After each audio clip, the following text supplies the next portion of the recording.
Is adding a sense of urgency to the debate in Congress about how to tighten financial regulations on banks and Wall Street to guard against future abuses and another financial crisis. And that anger spilled onto the streets of San Francisco today as hundreds of people marched on California's biggest bank. KTVU political editor Randy Shandabil reports. Hundreds of people marched through San Francisco's financial district today, demanding that Congress tighten rules on financial institutions. And people who say they've been foreclosed on demanded changes from a banking icon. Wells Fargo, you cannot get away with this. My family and I simply asked you for a modification before I ever missed a payment, and you laughed at me. You laughed at me. Rally organizers, including some union leaders, accuse most all financial institutions of greedy behavior, but say they marched on Wells Fargo's headquarters because it's California's biggest bank and has hurt the most people, including this woman. All the banks are complicit in this, the financing, their bank charges, their credit cards. It's sharks. They're sharks.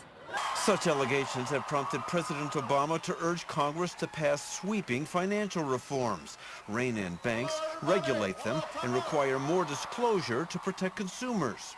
Good to see you. Republicans say they also want reforms, but say the president's go too far. In short, the bill reaches into every nook and cranny of American business. More than 2 years after the financial collapse that sparked a worldwide recession, Senate Republicans are claiming we're moving too fast. Who's right? It doesn't matter to the demonstrators outside Wells Fargo. There's no one to talk to. They filter you around. They shove you around from one department to another. My story's the same as everybody else's story. There's nobody home, nobody that cares.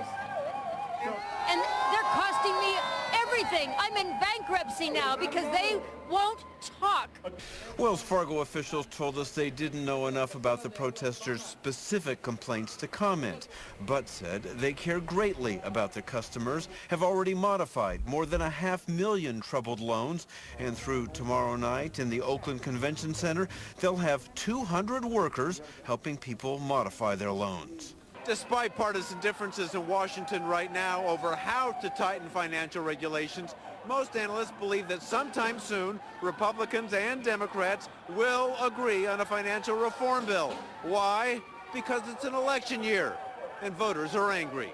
Political editor Randy Shandabil, KTVU Channel 2 News.